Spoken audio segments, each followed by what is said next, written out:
ವಿಧಾನಸಭೆ ಚಲೋ ನಡೆಸಿದ ಸುಮಾರು 60ಕ್ಕೂ ಅಧಿಕ ಮುಖಂಡರನ್ನು ಬಂಧಿಸಿರುವ ಘಟನೆ ಚಿಂತಾಮಣಿ ತಾಲೂಕಿನ ಜಂಗಮಕೋಟೆ ಬಳಿ ನಡೆದಿದೆ.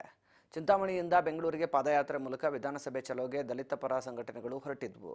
ಈ ವೇಳೆ ಡಿವೈಎಸ್ಪಿ ಶ್ರೀನಿವಾಸ್ ನೇತೃತ್ವದಲ್ಲಿ 60ಕ್ಕೂ ಅಧಿಕ ದಲಿತ ಮುಖಂಡರ ಬಂಧನ ಕೂಡ ಮಾಡಲಾಗಿದೆ. ದಲಿತ ಪರ ಸಂಘಟನೆ ಮುಖಂಡರನ್ನು ಬಂಧಿಸಿರುವುದು ಖಂಡಿಸಿ ಚಿಂತಾಮಣಿ ತಾಲೂಕಿನ ಜಂಗಮಕೋಟೆ ಪೊಲೀಸ್ ಠಾಣೆ ಮುಂದೆ ಕಾರ್ಯಕರ್ತರು ಪ್ರತಿಭಟನೆ ನಡೆಸಿದ್ದಾರೆ. ಉನ್ನತ ಶಿಕ್ಷಣ ಸಚಿವ ಎಂಸಿ ಸುಧಾಕರ್ಗೆ ಭೂಗಳ್ಳ ಅಂತ ಧಿಕ್ಕಾರ ಕೂಗಿ ಆಕ್ರೋಶ ವ್ಯಕ್ತಪಡಿಸಿದ್ದಾರೆ.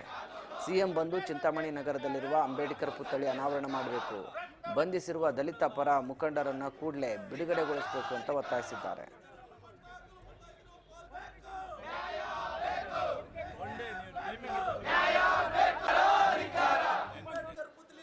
ಆತ್ಮೀಯರೇ, ಏನು ಇವತ್ತು ನಮ್ಮನ್ನು ಅರೆಸ್ಟ್ ಮಾಡಬೇಕಾದ್ರೆ ಕಾರಣ ಏನು ಅಂತ ನಮ್ಮ ಜೆ.ಸಿ. ವೆಂಕಟಪ್ಪ ಅವರು ಎಲ್ಲ ವಿಚಾರ ತಿಳಿಸಿದ್ದಾರೆ.